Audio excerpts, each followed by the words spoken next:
말씀의 사람이 되기를 원하고 말씀의 사람을 세우기를 소원하는 윤용 목사의 오늘의 묵상입니다.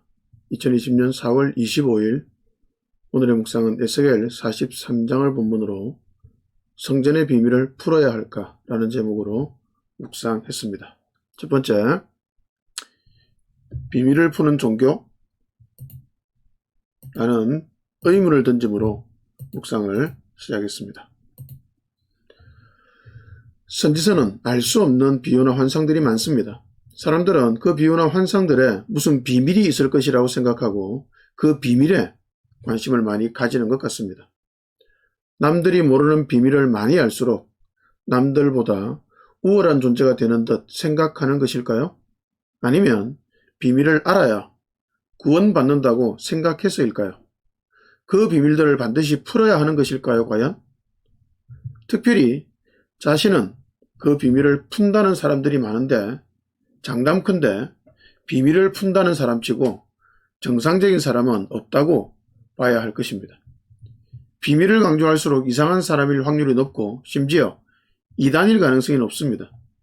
비밀을 아는 자신을 비밀을 모르는 중생들과 다른 우월한 존재라고 인식시키면서 영적인 계급을 만들어 자신의 이익을 추구하는 자가 분명할 것입니다. 숨겨진 비밀을 푸는 신비적 종교라고 기독교에 대해 생각하는 것은 심각한 오해입니다. 비밀을 풀고 수수께끼를 푸는 방식으로 신앙의 행위를 하는 것은 기독교를 사교와 사교 집단화하는 악한 짓에 불과합니다. 기독교는 그런 사교 집단이 될 수 없습니다. 기독교 신앙의 대부분은 상식적이고 정상적입니다. 비밀을 알아야 구원에 이른다거나 숨겨진 비밀을 풀어야 생명을 얻는다거나 남이 모르는 비유를 잘 풀이해야 바른 신앙의 길이라고 주장한다면 정상적인 기독교가 아니라 이단이나 사교 집단으로 봐야만 할 것 같습니다. 비밀을 푸는 종교로 기독교를 전락시키는 것은 하나님을 모독하는 행위에 불과할 것입니다.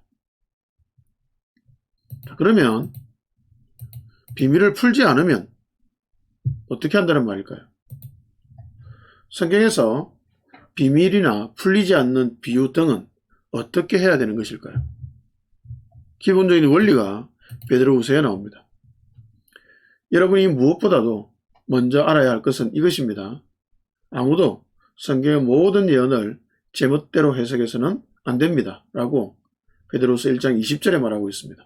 무엇보다 기본적인 원리는 성경의 예언을 제멋대로 해석해서는 안 된다는 것입니다. 성경의 예언, 비유, 해석되지 않는 내용들은 성령의 인도하심을 받아야만 합니다. 성령의 인도를 받는다는 것은 이해되지 않고 해석되지 않는 환상이나 비유나 다소 비밀스럽게 여겨지는 내용들에 대해서 억지로 해석하지 않아야 한다는 말입니다. 그리고 성령의 인도를 받아서 그 내용의 일부를 알게 되고 깨닫게 된다 할지라도 그것을 마치 놀라운 어떤 비밀을 푸는 것처럼 착각해서 자신이 다른 사람보다 훌륭한 사람이라고 간주하는 순간 그는 말할 수 없는 교만에 빠져 망하는 길로 갈 수밖에 없습니다. 성경은 비밀을 풀기 위한 자세로 접근할 책이 아닙니다. 성경은 하나님과의 인격적인 교제를 통해서 자신을 향한 하나님의 뜻을 발견하고 순종하기 위해 읽고 묵상해야 되는 책입니다. 묵상하다가 환상이나 비유 등 해석이 어려운 부분이 나온다면, 그래서 해석이 되지 않는다면 모르는 것은 모르는 대로 두면 됩니다. 그저 그 내용을 통해서 하나님이 자신에게 어떤 삶을 원하시는지만 발견하면 되는 것이죠. 그것을 하나님께 물으며 읽고 묵상하면 됩니다. 모르는 것을 모르는 대로 둔다고 해서 본문에서 메시지를 찾을 수 없는 것이 전혀 아닙니다. 하나님은 모르는 것 투성인 본문 속에서도 겸손히 주의 뜻을 구하는 사람에게 자신의 뜻을 반드시 보여주실 것입니다. 비밀을 풀어서 보여주시는 것이 아니라 묵상자의 연약함을 보여주시고 하나님의 거룩하심과 위대하심을 보여주시면서 묵상자를 향한 주의 뜻을 발견하게 하시면서 하나님의 뜻을 보여주실 것입니다. 무언가 더 많은 것을 알기 위해서, 무언가 비밀을 캐내기 위해서 성경을 묵상하려는 것은 성경을 대하는 아주 잘못된 태도라고 볼 수 있습니다. 겸손히 하나님의 음성을 듣기 위해서, 듣고 순종하기 위해서 말씀을 읽고 묵상하는 것만이 성경을 대하는 올바른 자세라고 봐야 할 것 같습니다. 세 번째, 성전의 비밀을 아는 것보다 중요한 것이 무엇일까요? 에스겔의 성전에 대해서, 그 구성과 내용에 대해서, 자세한 의미에 대해서 뭔가 비밀스럽게 비유적으로 풀어내리는 시도는 그다지 바람직하게 보이지 않습니다. 성전의 비밀을 찾다가 더 중요한 것을 놓치는 어리석은 짓이 될 가능성이 높기 때문입니다. 그리고 그렇게 비밀이라고 풀어내는 내용도 무언가 억지스러운 것 투성이로 보이기도 합니다. 성전의 비밀보다 중요한 것은 무엇일까요? 에스겔이 성전 환상을 본 후에 그 다음 환상을 보는 장면에서 몇 가지 중요한 것을 발견합니다. 첫 번째, 하나님의 음성입니다. 에스겔 43장 2절에서 3절. 그런데 놀랍게도 이스라엘 하나님의 영광이 동쪽에서부터 오는데 그의 음성은 많은 물이 흐르는 소리와도 같고 땅은 그의 영광의 광채로 환해졌다. 그 모습이 내가 본 환상, 곧 주님께서 예루살렘 도성을 멸하러 오셨을 때에 본 모습과 같았으며 또 내가 그발 강가에서 본 모습과도 같았다. 그래서 내가 얼굴을 땅에 대고 엎드렸다. 에스겔은 동쪽으로 남문으로 와서 거기서 하나님의 영광을 보았습니다. 하나님의 음성을 많은 물소리와 같았는데, 하나님의 음성은 많은 물소리와 같았는데 그 모습과 소리가 과거에 경험했던 하나님이었습니다. 에스겔은 환상이 하나님으로부터 온 것인지 아닌지를 과거에 경험했던 그 하나님인지 아닌지로 분별했습니다. 하나님과 교제하고 하나님의 음성을 듣고 하나님을 누린 경험이 에스겔에는 계속 있다는 것을 전제하는 표현입니다. 하나님과의 교제의 경험이 과거에도 있고 현재에도 있어야만 합니다. 그 과정을 통해서 하나님을 알아가는 것이 신자의 삶에서 가장 중요한 부분입니다. 두 번째, 성전의 비밀보다 중요한 두 번째는 하나님의 영광입니다. 에스겔 43장 5절입니다. 그때 주의 영이 나를 들어올려 안뜰로 데리고 갔는데 주님의 영광이 성전을 가득 채웠다.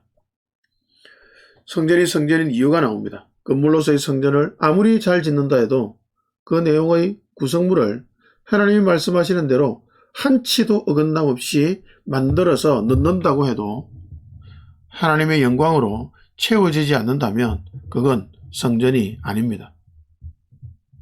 아무리 교회에 열심을 내면서 다닌다고 해도, 아무리 안수집사가 되고 장로가 되고 심지어 목사가 된다 해도 그 내면이 하나님의 영광, 하나님의 성품으로 채워지지 않는다면 그 사람은 참 성전을 소유한 자가 아닙니다. 참 신자일 수가 없는 것이죠. 신자라면 외형에 집중하지 말고, 외형적인 열심에 집중하지 말고 내면에 하나님의 성품과 하나님의 영광으로 충만해져 가는 것에 집중해야만 할 것입니다. 성전의 비밀보다 중요한 세 번째는 나의 비루함입니다. 이스라엘이 망한 이유를 하나님은 이렇게 설명하십니다. 에스겔 43장 8절이죠. 그들이 왕궁의 문지방을 내 성전의 문지방과 나란히 만들고 그들의 문설주를 내 성전의 문설주와 나란히 세워놓아 나와 왕들 사이에는 벽 하나밖에 없도록 만들었다. 그들이 저지른 역겨운 일들로 내 거룩한 이름을 더럽혀 놓았기 때문에 내가 내 분노로 그들을 멸망시켰다. 벽 하나밖에 안 되는 차이를 하나님과 자신의 차이라고 생각한 것이 이스라엘과 이스라엘 왕의 멸망의 이유였습니다. 하나님과 사람의 차이는 극복할 수 없을 정도로 너무나 큰 차이를 가집니다. 전적 타자라고 신학에서 표현하는 그 표현이 하나님과 사람의 관계를 가장 올바르게 설명하는 표현이라고 볼 수 있는데요. 현대 기독교인들의 가장 큰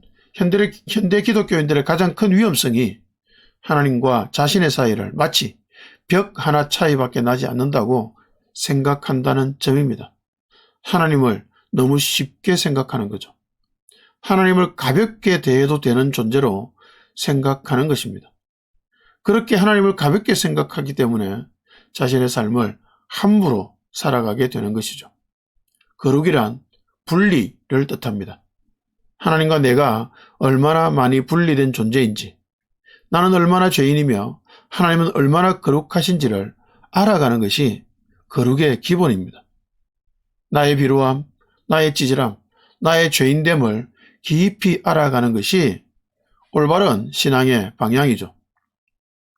나의 말과 나의 뜻이 하나님의 뜻이라고, 그러니 나의 말을 듣고 나의 말에 무조건 순종하라고 주장하는 사람이 있다면 그는 이단에 가깝거나 이단 그 자체입니다. 신앙에서 참된 리더라면 자신의 부족함과 비루함을 날마다 더 깊이 알아가는 사람이요, 그래서 하나님께 범접할 수 없는 존재임을 더 깊이 깨달아가는 사람입니다. 하나님의 영광을 안다는 것은, 하나님의 영광으로 충만해진다는 것은 자신이 거룩해지고 영광스러워지는 것이 아니라 자신의 비루함을 더 깊이 깨달아간다는 것입니다. 성전의 어떤 비밀을 캐내어 아는 것보다 비교할 수 없이 더 중요한 것이 하나님과의 교제를 통해 주의 음성을 듣고 하나님의 영광을 경험하면서 자신의 비루함을 더 깊이 깨달아가는 것입니다.